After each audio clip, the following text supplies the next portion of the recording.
안녕하세요. 자취하는 해다리입니다. 오늘 전달드리는 내용은 청년 전용 버팀목 전세자금 대출의 대상자와 각 대상자에 따른 제출 서류를 정리해드리도록 하겠습니다. 블로그에는 무수한 정보가 있지만 유튜브에는 없어 만든 자료입니다. 여러분의 시간을 30분 단축시켜 드리겠습니다. 2022년 하반기 청년 버팀목 전세자금은 최대 한도 7천만 원에서 2억 원까지 한도가 늘어났죠. 대상되시는 분들은 꼭 신청하시기 바랍니다. 지금부터 시작합니다. 먼저 대출 가능 자격과 조건입니다. 첫째, 계약이 완료된 상태여야 합니다. 임차보증금의 5% 이상을 지불한 자, 즉 이사갈 집을 찾고 계약금을 납부한 상태라는 뜻입니다. 두 번째로 만 19세 이상, 만 34세 이하의 세대주입니다. 세대원도 신청 가능하나 대출 후 1개월 이내에 세대주가 되어야 합니다. 세 번째로 주민등록 등본에 있는 사람 기준 모두가 무주택자여야 합니다. 이때 부모님이 만 60세 이상 시 주택이 있어도 무주택자로 간주됩니다. 넷째, 중복대출이 금지됩니다. 해당되시는 분들은 화면을 멈추고 읽어보시기 바랍니다. 소득입니다. 개인이든 배우자가 있든 총 소득은 5천만 원 이하여야 합니다. 자산은 3.61억 원 이하여야 합니다. 신용도는 해당되시는 분 읽어보시기 바랍니다. 마지막은 공공임대주택에 거주하고 있는 경우인데요. 대출 신청인이 퇴거할 경우에 신청 가능합니다. 저의 경우에도 청년 전세 임대 대출을 받고 있던 상황이었는데 이사할 때 대출금 반환을 조건으로 해서 버팀목 대출을 받을 수 있었습니다. 서류 제출 항목에 대해 4가지의 케이스로 나누어 보았습니다. 케이스 1. 행복주택, 공공임대 등 임대주택에 입주 예정인 재직자. 케이스 2. 임대주택에 입주 예정인 프리랜서 및 무직자. 케이스 3. 일반주택에 입주 예정인 재직자. 케이스 4. 일반주택에 입주 예정인 프리랜서 및 무직자. 각각 자신의 케이스에 맞게 자막에 달아드린 화면으로 이동하시기 바랍니다. 여기부터는 화면을 캡처하여 가져가시기 바랍니다. 케이스 1의 제출 서류입니다. 괄호 안에 어디서 발급받을 수 있는지 적어 놓았습니다. 참고하셔서 발급받으시기 바랍니다. 재직자의 경우 첫 번째, 주민등록 등본, 정부24에서 발급받으실 수 있으시며 최근 5년치로 준비하시는 것이 좋습니다. 주민등록번호의 경우 모두 오픈하시기 바랍니다. 두 번째, 가족관계증명서입니다. 정부24 홈페이지에서 발급받으실 수 있습니다. 건강보험 자격득실 확인서, 최근 6개월치로 준비하시되 국민건강보험에서 발급받으실 수 있습니다. 회사에서 요청하실 자료는 다음과 같습니다. 이때 주의하실 사항은 직인이 필수라는 점입니다. 다섯 번째, 4대 보험 가입 확인서입니다. 인터넷에서 발급받으실 수 있습니다. 여섯 번째, 홈택스에서 2년치 소득금액 증명원을 발급받으실 수 있습니다. 일곱 번째, 표준 임대차 계약서, 전자계약인 경우 부동산 시스템에서 인터넷 발급받으실 수 있습니다. 이때 확정일자는 필수입니다. 여덟 번째, 계약금 영수증입니다. 아홉 번째, 계약사실 확인원입니다. 이 서류는 LH나 SH 등 본인이 청약한 청약센터에서 인터넷 발급이 가능합니다. 열 번째, 권리침해 유무 확인서입니다. 고용보험, 피보험 자격 이력 내역서입니다. 마찬가지로 인터넷 발급이 가능합니다. 케이스 2. 임대주택, 프리랜서 무소득자의 제출 서류입니다. 첫 번째, 주민등록등본, 정부24 홈페이지에서 최근 5년치로 준비하시고 주민등록번호는 모두 오픈해 주시기 바랍니다.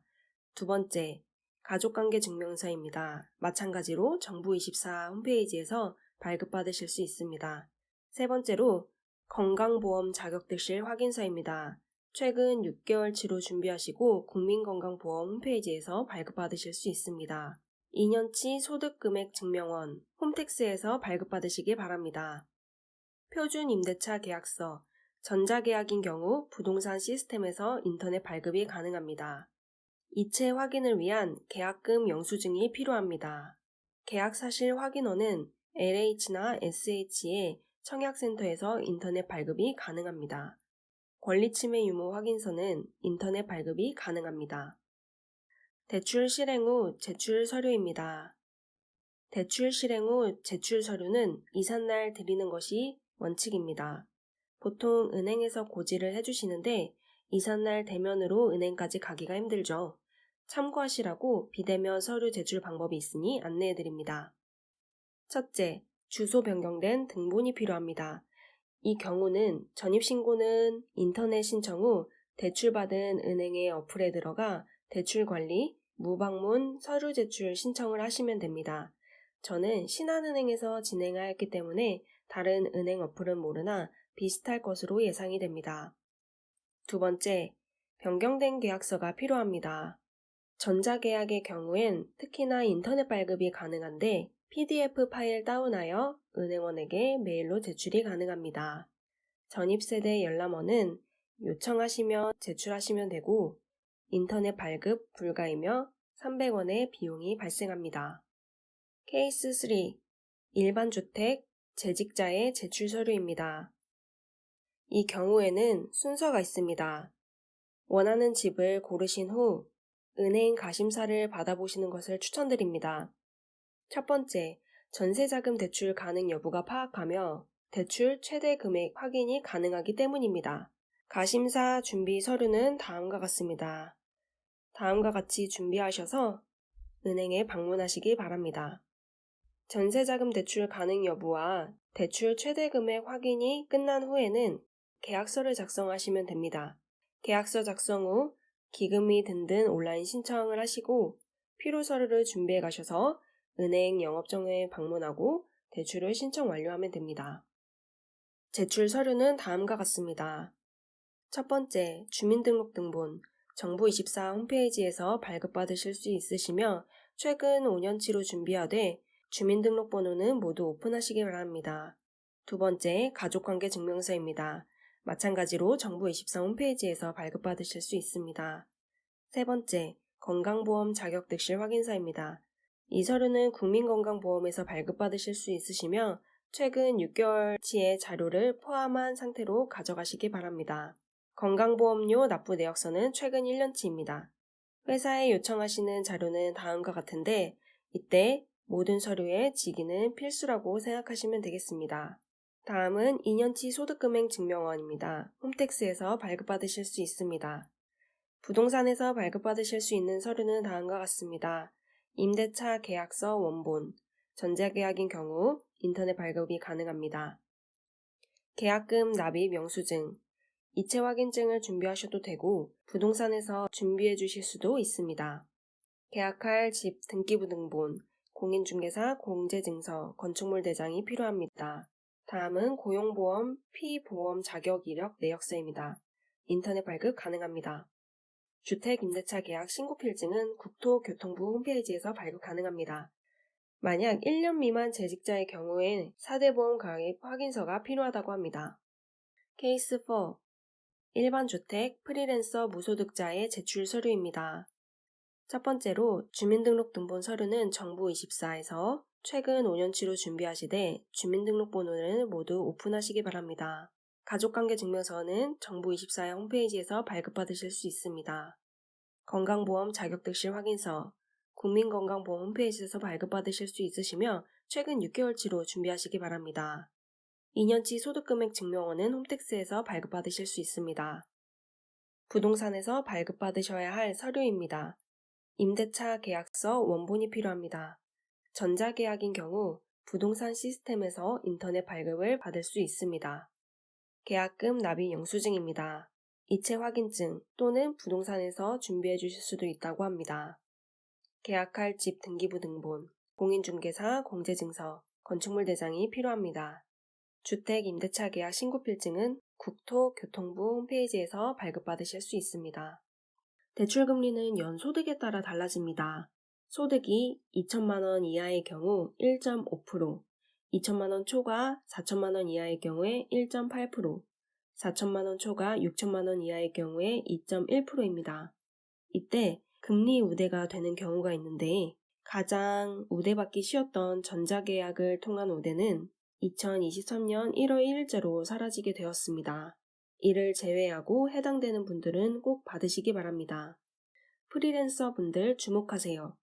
프리랜서 분들의 연소득을 보는 방법은 다음과 같습니다. 소득 금액 증명 서류를 떼면 수익 금액과 소득 금액이 보일 것입니다.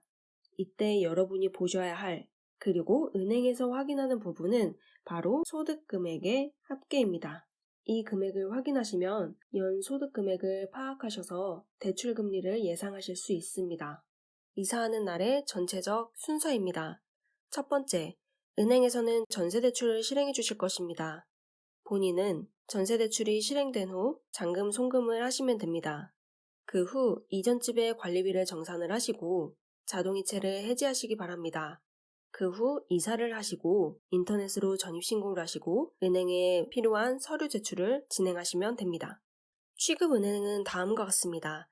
우리은행, KB국민은행, 기업은행, 농협은행, 신한은행 이 5군데입니다.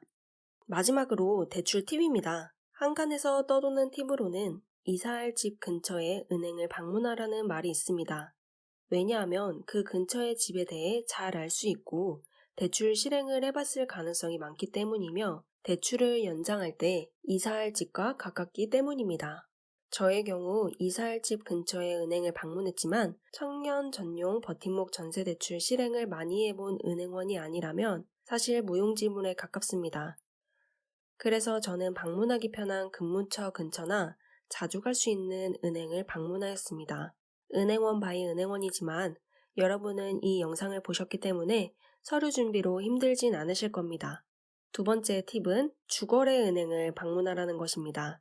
나의 월급, 입출금을 볼 수 있는 은행이면 제일 좋습니다. 입출급 내역 조회가 편하기 때문입니다. 케이스를 4가지로 나누어 설명을 드렸지만 본인의 각 상황에 맞게 조금씩은 제출 서류가 달라질 수 있습니다.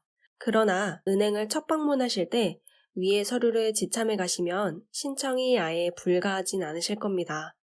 단, 대출 신청 전 기금이 든든 어플은 필수입니다. 원하시는 분이 많이 계시면 기금이 든든 어플 대출 신청편도 다루어 보겠습니다. 영상 끝까지 시청해 주셔서 감사합니다. 다음에 또 만나요.